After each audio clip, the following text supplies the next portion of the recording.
Friends, പവിത്രം സീരിയലിൻ്റെ ഒരു പുതുപുത്തൻ വിശേഷത്തിലേക്ക് എല്ലാവർക്കും സ്വാഗതം. അങ്ങനെ സുധാകരൻ മാഷിൻ്റെ അമ്മ എത്തുകയാണ് കേട്ടോ. വിക്രത്തിൻ്റെ മുത്തശ്ശി വേദയായിട്ട് അടിപൊളി കമ്പനി ആവാണ് മുത്തശ്ശി. അങ്ങനെ അവരെ കൊണ്ടുപോയിട്ട് അവരുടെ ശാന്തി മുഹൂർത്തമൊക്കെ ആഘോഷിക്കുന്നുണ്ട് മുത്തശ്ശി. അത് കഴിയുമ്പോൾ ഉള്ള ഒരു വിശേഷമാണ് നമ്മൾ പറയാൻ പോകുന്നത്. നമ്മുടെ വീഡിയോ ഇഷ്ടമാവുകയാണെങ്കിൽ ഒന്ന് ലൈക്ക് ചെയ്യണേ, ചാനൽ കൂടി ഒന്ന് സബ്സ്ക്രൈബ് ചെയ്ത് സപ്പോർട്ട് ചെയ്യണേ. അങ്ങനെ അവിടെ ചെല്ലുമ്പം മുത്തശ്ശി പറയുന്നുണ്ട്, പുതുപ്പെണ്ണിനും പുതുപ്പയ്യനും ഒരു ശാന്തി മുഹൂർത്തം ഇവിടെ വെച്ച് നടത്താമെന്ന്. അപ്പോൾ സുധാകരൻ മാഷ് പറയും, എന്താ ഈ അമ്മ പറയുന്നത്, ഇതൊക്കെ നടക്കുന്ന കാര്യമാണോ? അപ്പം ഇതൊന്നും അറിയാത്ത മുത്തശ്ശി പറയണം, അതെന്താണ് നടക്കാത്ത കാര്യം? ഇവർ അമ്പലത്തിൽ വെച്ച് താലി കെട്ടി വിവാഹം കഴിച്ചവരല്ലേ, എന്നിട്ട് നീ എന്നെ ഒന്നും അറിയിച്ചു പോലുമില്ല. ഇപ്പം ശാന്തി മുഹൂർത്തം ആഘോഷിക്കാമെന്ന് പറഞ്ഞപ്പം അതും നടക്കുന്ന കാര്യമാണോ എന്ന്? നീ ഒരു തന്തയാണോടാ? അപ്പം സുധാകരൻ മാഷ് ഒന്നും മിണ്ടാതെ കയറി അങ്ങ് പോവാണ് കേട്ടോ. മുത്തശ്ശിയാണെങ്കിൽ മണിയറയൊക്കെ ഒരുക്കുകയാണ്. അങ്ങനെ കട്ടിലും എല്ലാം റെഡിയാക്കി ഡെക്കറേറ്റ് ചെയ്യാൻ പറയാനോ കേട്ടോ ശ്രീജയോട്. ശ്രീജയും വിശ്വം കൂടി എല്ലാം ഡെക്കറേറ്റ് ചെയ്യുകയും ഒക്കെ ചെയ്യുന്നുണ്ട്. അതിനുശേഷം മുത്തശ്ശി പറയുന്നുണ്ട് വിക്രത്തിനോടും വേദിയോടും, ഈ കട്ടിൽ കണ്ടോ, പരമ്പരാഗതമായിട്ട് നമ്മുടെ കാരണവന്മാർ ഉപയോഗിച്ച് വന്നതാ. എൻ്റെയും നിങ്ങളുടെ മുത്തശ്ശൻ്റെയും മധുവിധു ഇവിടെയായിരുന്നു. നിൻ്റെ അച്ഛൻ്റെയും അമ്മയുടെയും ശാന്തി മുഹൂർത്തവും ഈ കട്ടിലായിരുന്നു. ഇനിയിപ്പം നിങ്ങളുടെ ശാന്തി മുഹൂർത്തവും ഈ കട്ടിലിൽ തന്നെ ആയിരിക്കണം. എന്നാലേ ഉള്ളൂ നമ്മുടെ സന്തതി പരമ്പരകളൊക്കെ നിലനിന്ന് പോകുള്ളൂ. അങ്ങനെ പ്രാർത്ഥിച്ചിട്ട് വേണം കേട്ടോ മണിയറയിലേക്ക് കയറാൻ. അപ്പോൾ വേദ ഇങ്ങനെ നാണമൊക്കെ കാണിക്കാണ്. വിക്രത്തിനാണെങ്കിൽ നല്ല ദേഷ്യം വരുന്നുണ്ട് കേട്ടോ. വിക്രം ഇങ്ങനെയൊക്കെ ശരി മുത്തശ്ശി എന്നങ്ങ് ആക്കി പറയാണ്. അപ്പം മുത്തശ്ശി പറയുന്നുണ്ട്, രണ്ടുപേരും വാ, വന്ന് ഒരുമിച്ച് വിളക്കൊക്കെ കത്തിച്ച് എന്നിട്ട് വേണം മുറിക്കകത്തേക്ക് കയറാൻ. അങ്ങനെ വിക്രത്തിനെയും വേദയും കൊണ്ട് ഒരുമിച്ച് വിളക്ക് കത്തിപ്പിക്കുകയാണ് കേട്ടോ. വിക്രം കത്തിക്കാതെ ഇങ്ങനെ നിൽക്കുമ്പോൾ മുത്തശ്ശി പറയുന്നുണ്ട്, എന്താണ് ഇത്, നിൻ്റെ ഭാര്യ ഈ വീട്ടിൽ വന്നിട്ട് ആദ്യമായിട്ടൊരു നിലവിളക്ക് കൊളുത്തുമ്പം നീ എന്താ ഇങ്ങനെ മാറി നിൽക്കുന്നേ? നീയും കൂടെ കൂടി പിടിച്ചടാ, ആ വിളക്ക് കിടാതെ ഒന്ന് മറച്ച് പിടിക്കടാ. അങ്ങനെ വിക്രം അങ്ങനെ വിളക്ക് കത്തിക്കാൻ വേദയുടെ കൂടെ കൂടുകയാണ്. വേദ വിക്രത്തിനെ നോക്കി ഒരു കള്ള ചിരിയൊക്കെ ചിരിക്കുന്നുണ്ട് കേട്ടോ. അതിനൊക്കെ ശേഷം ഫസ്റ്റ് നൈറ്റ് ആവാൻ പോവാണ്. അപ്പോഴേക്കും നമ്മുടെ മുത്തശ്ശി പറയുന്നുണ്ട്, പാലും പഴവും ഒക്കെ ആയിട്ട് അവരെ മണിയറിലേക്ക് കയറ്റി വിടും നന്ദിനിന്ന്. നന്ദിനി അന്നേരത്തേക്കും ദേഷ്യം കൊണ്ട് തുള്ളുവാണ്. നന്ദിനി അവിടെ നിന്ന് വിനയനോട് പറയുന്നുണ്ട്, പാലും പഴവുമായിട്ട് അവരെ കയറ്റി വിടാൻ അവരുടെ കല്യാണം കഴിഞ്ഞാണോ? വിക്രത്തിനാണെങ്കിൽ അവളെ ഇഷ്ടവും ഇല്ല. തൽക്കാലത്തേക്ക് വീട്ടിൽ നിന്ന് നിൽക്കുന്ന ഒരുത്തിയെ പാലും പഴവും തന്ന് കയറ്റി വിടാൻ ഈ കിളവിക്ക് ഒരു പണിയില്ല. അപ്പം അത് സാരില്ലെന്നേ, നമുക്ക് അങ്ങനെ അങ്ങ് ചെയ്യാം, ഇല്ലെങ്കിൽ മുത്തശ്ശി നമ്മളെ തലയെടുക്കും എന്ന് പറയാണ് വിനയൻ. അങ്ങനെ പാലും പഴമൊക്കെ കൊടുത്ത് വിക്രത്തിനെ മുറിയിലേക്ക് വേദയെ കയറ്റി വിടാണ് കേട്ടോ മുത്തശ്ശി. വേദ പാട്ടൊക്കെ പാടി മണിയറയിലേക്ക് അണിഞ്ഞൊരുങ്ങി തന്നെയാണ് വരുന്നത്. മുത്തശ്ശിയുടെ പഴയ ആഭരണങ്ങളൊക്കെ ഇടിച്ച് ഒരുക്കിയിരിക്കുക മുത്തശ്ശി.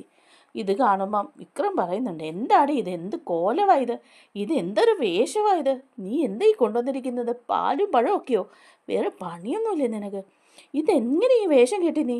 അത് നീ കണ്ടിട്ടില്ലേ സിനിമയിലൊക്കെ ഇങ്ങനെ ആഭരണങ്ങളൊക്കെ ഇട്ട് സാരിയൊക്കെ എടുത്ത് പാലും പഴമൊക്കെ ആയിട്ട് മണിയറയിലേക്ക് വരുന്നത്? ഓ, ഒന്ന് നിർത്തുന്നുണ്ടോ നീ? ആ തളയ്ക്ക് മാത്രമേ വട്ടമുള്ളെന്നാണ് ഞാൻ വിചാരിച്ചത്. നീ അതിലും വലിയ വട്ടമാണല്ലോ ദൈവമേ, ഇതെല്ലാം കൂടി എൻ്റെ തലയിലായല്ലോ. അപ്പം മുത്തശ്ശി അവിടെ നിന്ന് ചോദിക്കുന്നുണ്ട്, ദേ മക്കളെ, ഒരു കാര്യം പറയാം കേട്ടോ, എല്ലാം ആദ്യ രാത്രിയൊക്കെയാണ്, പക്ഷെ മോനെ നീ സൂക്ഷിച്ചും കണ്ടു അവളോട് പെരുമാറണം. അവളൊരു പാവം പിഞ്ചു കൊച്ചല്ലേ, നീ ഒന്ന് അത് നോക്കിയും കണ്ടുമൊക്കെ ഒന്ന് പെരുമാറണേ എന്ന് പറയണം. അപ്പം വിക്രം പറയും, മുത്തശ്ശി എന്ത് വർത്താനം ഈ പറയുന്നത്?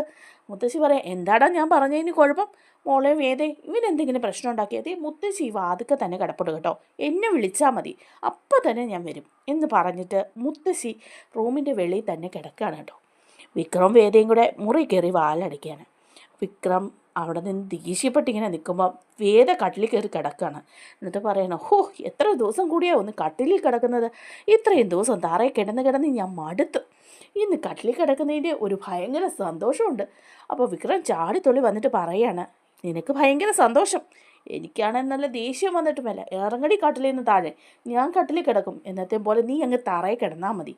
അപ്പോൾ വേദ പറയാണ്, മുത്തശ്ശി എന്ന് വിളിക്കുക. അപ്പോൾ മുത്തശ്ശി വന്നിട്ട് ചോദിക്കുക, എന്താ മോളെ, എന്താ? അപ്പം വേദ പറയാം, അത് മുത്തശ്ശി ഈ വിക്രമാദിത്യൻ ചേട്ടൻ പറയുക എന്നോട് നിലത്ത് കിടക്കാൻ, താഴെ കിടക്കാൻ പറയുന്നു. അപ്പം മുത്തശ്ശി പറയാം, എന്തെടാ നീ എന്താടാ ഈ പറയുന്നത്? ആദ്യ രാത്രിയായിട്ട് അവളോട് തറയിൽ കിടക്കാൻ പറയുന്നു, മോശം മോശം മോശം, നിൻ്റെ കൂടെ തന്നെ അങ്ങ് കിടക്ക് എന്ന് പറയാണ് കേട്ടോ. വിക്രം പറയാം, ശരി മുത്തശ്ശി എന്ന് പറയാണ്. പിന്നെയും മുത്തശ്ശി വെളിയിലേക്ക് കിടക്കുകയാണ്.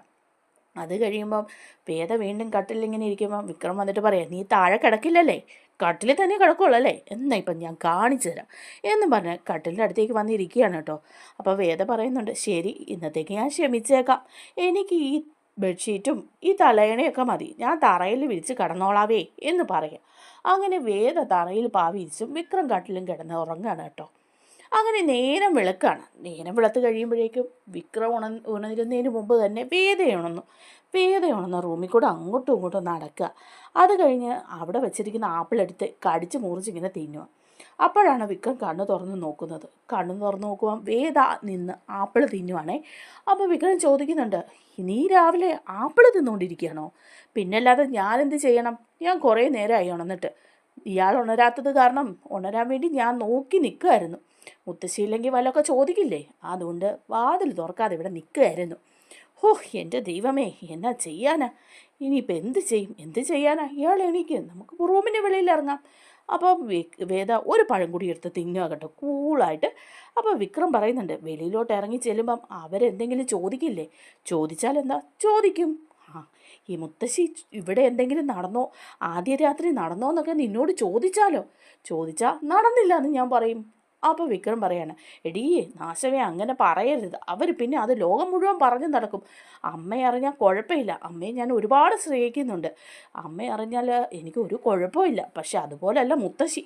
അപ്പോഴേക്കും വേദ പറയാണ്, നിങ്ങൾക്ക് അമ്മയെ വലിയ ഇഷ്ടമല്ലേ, അപ്പോൾ അതിലും കൂടുതൽ ഇഷ്ടപ്പെടേണ്ട ആളല്ലേ മുത്തശ്ശി? അതെ, പക്ഷേ മുത്തശ്ശിയോട് നിങ്ങൾ കള്ളം പറയല്ലേ, പിന്നെ കള്ളം പറയാതെ എന്ത് ചെയ്യാനാ? മുത്തശ്ശി എല്ലാവരോടും പറഞ്ഞ് ഈ ലോകം മുഴുവൻ അത് പാട്ടാക്കും, അതുകൊണ്ട് നീ ഒന്ന് പറയണം, എല്ലാം നടന്നു എന്ന് തന്നെ അങ്ങ് പറയണം. അപ്പോൾ വേദ പറയാ, ശരി ഞാനങ്ങനെ പറയാം, നിങ്ങളെ ഓർത്തിട്ടൊന്നുമല്ല, പാവം മുത്തശ്ശി, എൻ്റെ സ്വന്തം മുത്തശ്ശിയല്ലേ എന്ന് പറയാണ് കേട്ടോ. എന്നിട്ട് വേദ വാതിൽ തുറന്ന് ഇറങ്ങാൻ പോകുമ്പോൾ വിക്രം പറയാണ്, ഒന്ന് അവിടെ നിന്നേ നീ എന്ന് പറയുക. എന്താ? എടി അവിടെ നിൽക്ക് എന്ന് പറഞ്ഞ വേദയുടെ പൊട്ടൊക്കെ ഇങ്ങനെ ഒന്ന് തൂത്ത് മുടിയൊക്കെ ഇങ്ങനെ ഇതെന്തൊരു മുടിയാ എന്നൊക്കെ പറഞ്ഞ് വലിച്ച് പറിച്ചിട്ട് ഒക്കെ ഇടുകയാണ് കേട്ടോ. മുല്ലപ്പൂവൊക്കെ കുറച്ച് പറിച്ചിട്ട് ഒക്കെ ഇടുക. അപ്പോഴേക്കും വേദ ചോദിക്കുക, ഇതെന്താ ഇങ്ങനെയൊക്കെ? മുല്ലപ്പൂവും പൊട്ടുമൊക്കെ പോയി, സാരി മാത്രം അതുപോലെ ഇരിക്കുന്നു, കൊള്ളാവല്ലോ. അപ്പോൾ വിക്രം പറയാം, എന്നാൽ സാരി കൂടി നീ അഴിച്ചു നിടറി എന്ന് പറയണം. അപ്പം വേദ പറയാം, അങ്ങോട്ട് തിരിഞ്ഞ് നിൽക്കുക നിങ്ങൾ എന്ന് പറയുക. അങ്ങനെ വിക്രം തിരിഞ്ഞ് നിൽക്കുകയാണ്. വേദയാണെ സാരി അഴിച്ചിട്ട് ഇങ്ങനെയൊക്കെ ഇടുകയാണ് കേട്ടോ, സെപ്റ്റിപ്പിനൊക്കെ അഴിച്ചിട്ട്. അപ്പോൾ വിക്രം ഇങ്ങനെ നോക്കുമ്പോൾ, ഒന്ന് തിരിഞ്ഞ് നിൽക്കാവോ, നാശം പിടിക്കാൻ എന്നിങ്ങനെ വേദ പറയുക. എന്നിട്ട് നാണത്തോടു കൂടി വേദ ഇറങ്ങി ചെല്ലുകയാണ് കേട്ടോ അടുക്കളയിലേക്ക്. അപ്പോൾ മുത്തശ്ശി ചോദിക്കുന്നുണ്ട്, എൻ്റെ പൊന്നു മോളെ, നീ ഉണർന്നോ, വന്നോ, എങ്ങനെ ഉണ്ടായിരുന്നു മോളെ ഇന്നലെ, ശാന്തി മുഹൂർത്തമൊക്കെ നടന്നോ? അപ്പോൾ വേദ നാണിച്ച് കുനിഞ്ഞൊക്കെ നിന്നിട്ട് മുത്തശ്ശിയോട് പറയുന്നുണ്ട്, നടന്നു. മുത്തശ്ശി പറയാ, സത്യമാണോ മോളെ, എൻ്റെ കണ്ണിങ്ങോട്ട് വന്നേ എന്നൊക്കെ പറഞ്ഞ് വിളിക്കുക കേട്ടോ. അപ്പോൾ വേദ നാണത്തോടെ പറയാ, എനിക്ക് നാണാവുന്നു മുത്തശ്ശി എന്ന് പറയുകയാണ് കേട്ടോ. എൻ്റെ മോള് പോയി കുളിച്ചിട്ട് വാ കേട്ടോ എന്ന് പറയുമ്പം നമ്മുടെ കമലമ്മ അന്തം വിട്ട് പോവുക. ഇനി എന്തെങ്കിലും നടന്നോ എന്നോർത്ത് കമലമ്മ ചോദിക്കുന്നുണ്ട് വേദയോട് കണ്ണുകൊണ്ട്, എന്തെങ്കിലും നടന്നോ എന്ന്. വേദ അന്നേരം കൈകൊണ്ട് ഇങ്ങനെ കാണിക്കുകയാണ്, ഒന്നുമില്ല എന്ന്. അപ്പോൾ കമലത്തിന് സന്തോഷമായി കേട്ടോ. അത് കഴിയുമ്പം വേദ അങ്ങ് പോകുമ്പോൾ മുത്തശ്ശി കമലമ്മയോട് പറയാണ്, കണ്ടോ എൻ്റെ മക്കളുടെ ശാന്തി മുഹൂർത്തം നടന്നു, ഇനി ഇഷ്ടംപോലെ കുഞ്ഞുങ്ങളുണ്ടായി, ഈ സന്തതി പരമ്പരയും ഇങ്ങ് നിലനിന്ന് പോയാൽ മതിയായിരുന്നു. അപ്പം വിക്രം ഇതൊക്കെ ഇങ്ങനെ ഓടിച്ചു നിന്ന് കേട്ടിട്ട് പറയാം, എൻ്റെ ദൈവമേ, ഇതൊന്നും ഒരു നടക്ക് പോകുന്ന മട്ടിയില്ലല്ലോ എന്നിങ്ങനെ പറയുകയാണ് കേട്ടോ. നമ്മുടെ വീഡിയോയിൽ ബാക്കി വിശേഷങ്ങളുമായിട്ട് ഞാൻ വരാം. അതുകൊണ്ട് നമ്മുടെ ചാനൽ ഒന്ന് സബ്സ്ക്രൈബ് ചെയ്യാൻ ആരും മറക്കല്ലേ. വീഡിയോ ഇഷ്ടമായാലും ഒന്ന് ലൈക്ക് കൂടി ചെയ്യണേ. താങ്ക്